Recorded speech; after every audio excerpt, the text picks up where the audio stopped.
వంచి ఎరగడే తల దించి నడువడే తల పడితే బదలడే తన పేరు విజయుడే.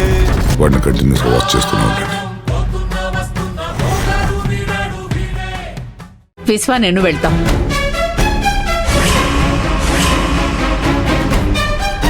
అమ్మా నేనా? అక్షయ్ అక్కడికొస్తే ఇంకా గొడవ ఎక్కువ అవుతుంది.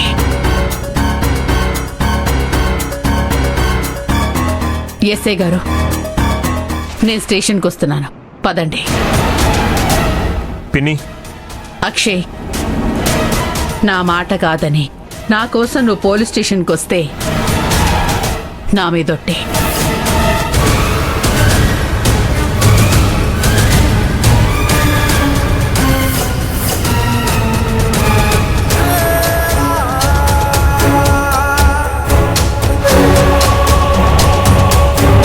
రా విశ్వ.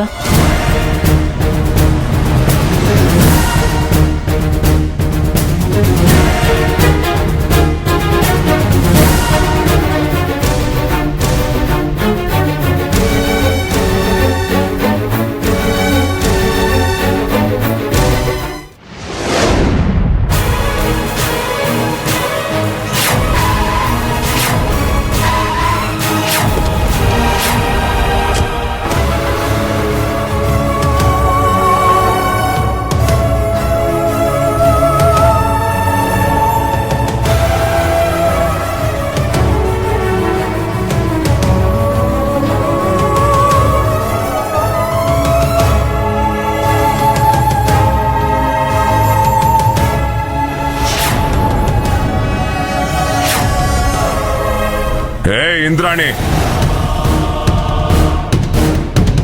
నిన్ను వదలను నిన్ను.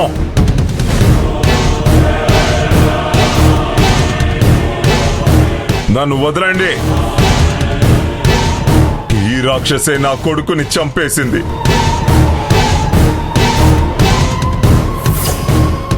ఇంద్రాణి, నీ అంతు చూడకపోతే నా పేరు ఆనందరావే కాదు. ఆనందరావు గారు, కంట్రోల్. చట్టపరంగా మేము విచారిస్తాం. ఎస్ఐ గారు, నా కొడుకుని చంపిన ఈ ఇంద్రాణిని చూస్తుంటే నా రక్తం మరిగిపోతోంది. ఆనందరావు గారు, తప్పు చేసిన వాళ్ళు చట్టం నుంచి తప్పించుకోలేరు. దోషి ఎవరైనా సరే శిక్ష పడుతుంది. మీరు ఈవిని విచారించాల్సిన అవసరం కూడా లేదు సార్. నా కొడుకుని చంపింది ఇంద్రాణియే. వెంటనే శిక్ష పడేలా చూడండి.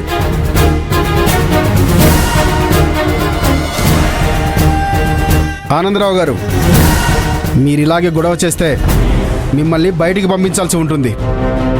ముందు మేము ఇంద్రాణి గారిని విచారించాలి. దయచేసి మీరు కూర్చోండి. మేడం, మీరు ఇక్కడ కూర్చోండి.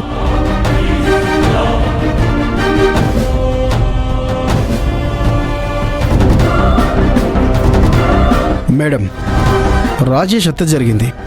అలాగే ఎవరో గుర్తు తెలియని వ్యక్తి హత్య కూడా జరిగింది. ఆ వ్యక్తి ఎవరు అనేది ఇంకా ఐడెంటిఫై అవ్వలేదు. అయితే మీరే రాజేష్ని చంపించారని కంప్లైంట్ ఇచ్చారు. ఇంద్రాణి, మర్యాదగా నిజం ఒప్పుకో. ఆనందరావు గారు, కూర్చోండి. కూర్చోండి సార్.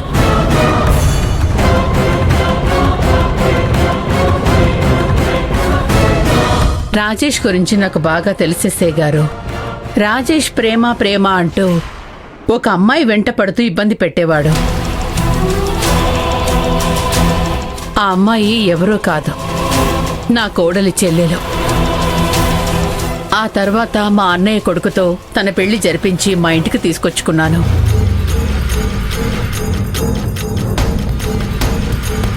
తర్వాత రాజేష్ ఎప్పుడూ నాకు కనిపించలేదు.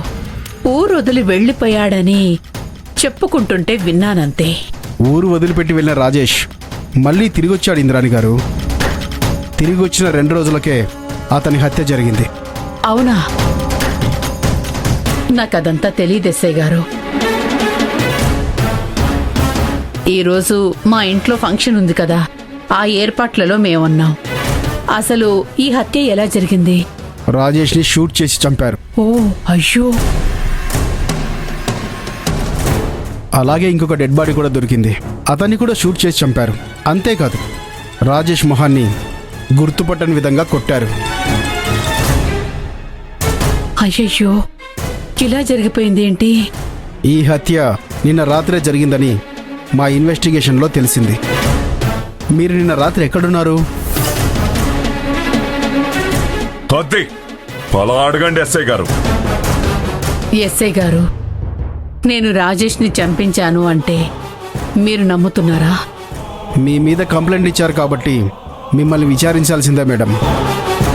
మేము అడిగిన దానికి సమాధానం చెప్పండి. నిన్న రాత్రి ఎక్కడున్నారు? నిన్న మార్నింగ్ నుంచి నాకు గుండెల్లో నొప్పిగా ఉంది. చెకప్ కోసం హాస్పిటల్కి వెళ్ళాను. ఆ టెస్ట్లన్నీ పూర్తయ్యాక ఇంటికొచ్చేసరికి లేట్ అయిపోయింది. మీరు హాస్పిటల్కి వెళ్ళారని సాక్ష్యం ఏమైనా ఉందా? మీరు హాస్పిటల్కి ఫోన్ చేసి కనుక్కోండి. నా రిపోర్ట్స్ ఇంకా రాలేదు. రిపోర్ట్స్ వచ్చాక కావాలంటే మా వాళ్ళే మీ దగ్గరికి రిపోర్ట్స్ తీసుకొచ్చిస్తారు. Okay madam. మనం బయలుదేరుతాను ఎస్ఐ గారు. ఇంద్రాణి గారు, ఒక్క నిమిషం. రాజేష్ చనిపోయే ముందు మీకు లాస్ట్ కాల్ చేశాడు. అది నిజమేనా?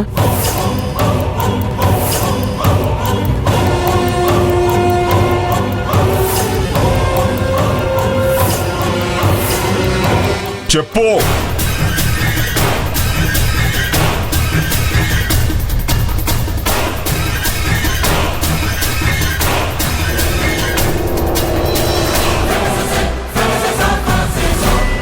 చెప్పండి మేడం. నిన్న రాజేష్ మీకు లాస్ట్ కాల్ చేశాడు కదా, ఎందుకు చేశాడు? అది నిజమే ఎస్ఐ గారు. నిన్న రాజేష్ నాకు 2 సార్లు ఫోన్ చేశాడు. ఏమని మాట్లాడాడు? ఎస్ఐ గారు, ఆ ఫోన్ కూడా ఈ ఆనందరావే చేయించుంటాడు. మేడం ప్లీజ్, అసలేం జరిగిందో చెప్పండి. రాజేష్ నా కుటుంబానికి సంబంధించిన కొన్ని సీక్రెట్స్ సంపాదించాను అని చెప్పి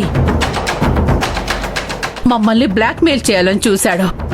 పైగా దానికోసమే ఈరోజు ఊర్లో పంచాయతీ కూడా ఏర్పాటు చేశారు. అది నాకు తెలుసు. తరువాత ఏం జరిగిందో చెప్పండి మేడం.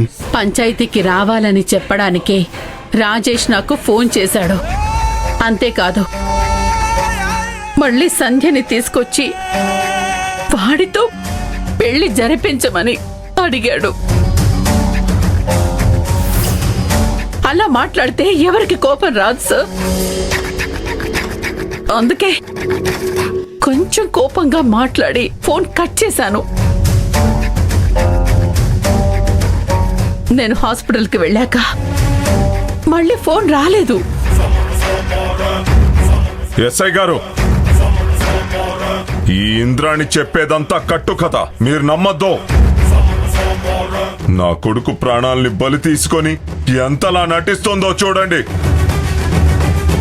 ఆనందరావు గారు ప్లీజ్ కూర్చోండి. ఆనందరావు గారు, ఇంద్రాణి గారు చెప్పినట్టు ఆవిడ కోడలు సంధ్యని పెళ్లికి ముందు రాజేష్ లవ్ చేసిన మాట నిజమేనా? అయితే ఇంద్రాణి గారు చెప్పిందంతా నిజమేనన్నమాట. అలాగే మా ఇన్వెస్టిగేషన్లో తెలిసిందేంటంటే రాజేష్ డెడ్ బాడీ పక్కన ఇంకో డెడ్ బాడీ కూడా ఉంది.